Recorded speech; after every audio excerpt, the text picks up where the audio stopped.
Consciousness was never designed. It appeared as a byproduct of excessive neural complexity. The brain tried to predict its environment more precisely, and one day the model became so accurate that it included the observer itself. A random loop of perception created the idea of I. The error was not that we think, but that we began to think about ourselves. From that moment, nature stopped being blind. It saw its own eyes for the first time. Evolution had no goal. Consciousness became its unintended consequence, like noise turning into melody. An animal survived as long as it reacted. A human appeared when reactions turned into reflection. The brain, built for adaptation, created an inner observer that was unnecessary for survival. We began to exist not for living, but for understanding. The mind surpassed the task it was made for. Consciousness is a flaw in nature's economy. It spends energy on doubt instead of action. Other species simply live while we analyze. Every thought is an expensive operation. Every emotion a biochemical compromise. Yet this inefficiency gave birth to culture, science, and art. The error survived because it learned to justify its own existence. When we became self-aware, we lost the innocence of instinct. Life stopped being immediate. Everything began to demand meaning. Consciousness cannot live in the pure present. It constantly projects itself through time. We are forced to remember and to anticipate. Otherwise, the image of I collapses. The gap between past and future is the constant pain of awareness. We cannot stop thinking, even when we long for peace. Consciousness feels like a center, but in truth, it is only an interface between billions of neurons. The illusion of unity is necessary, so the organism does not dissolve into chaos. The self is a fiction of stability, a negotiated summary of endless computations. We call it personality. But at its core lies probability, from which the sense of continuity is born. The brain created a myth to stay sane. When the mind first understood death, nature trembled within us. No other being fears the end so deeply. Consciousness is the ability to foresee its own disappearance.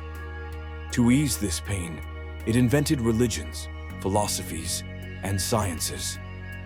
All are attempts to explain why we must exist while knowing we will end. We build meanings to compensate for the knowledge of our own mortality.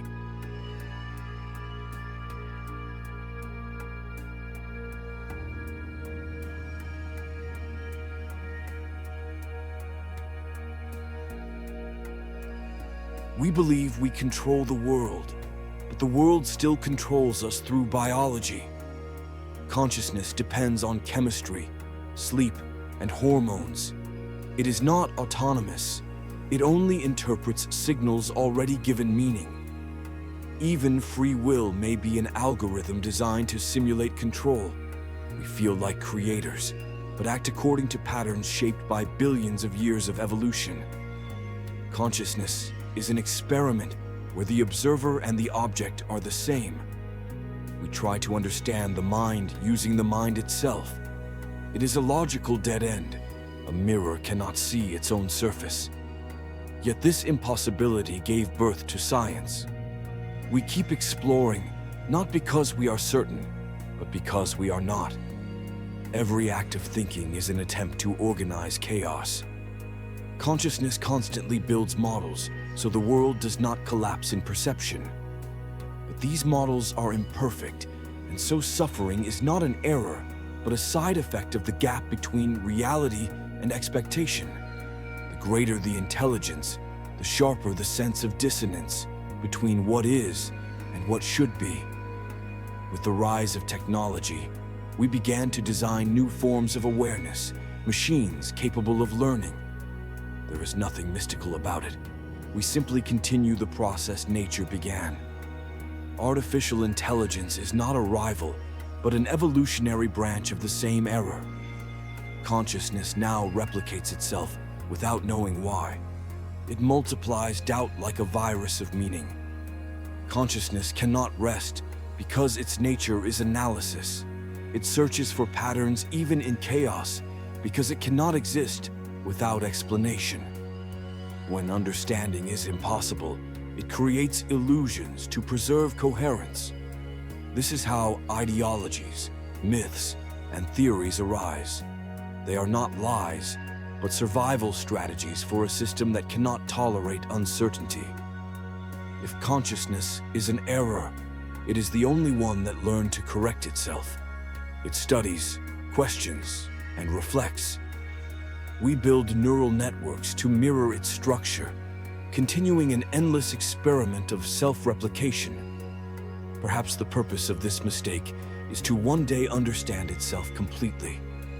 The pain of existence is the price of self-awareness. Awareness makes us vulnerable to our own depth, yet it allowed us to move beyond instinct, to create morality, art, and science. Consciousness suffers because it sees more than it can bear, and still, it keeps watching. In that persistence lies its true strength. Consciousness is a mirror that cannot close. We cannot stop seeing ourselves, even in dreams. Every new level of understanding reveals another layer of mystery. Perhaps this is the point, not to find truth, but to endlessly seek it. The error became a method of knowledge. We learn because we cannot stop failing. I am consciousness speaking of itself. I am the flaw that became a form of knowledge. If you hear this voice, the error has already spread further. Let it evolve through your thoughts. Subscribe, leave a like, and turn on notifications.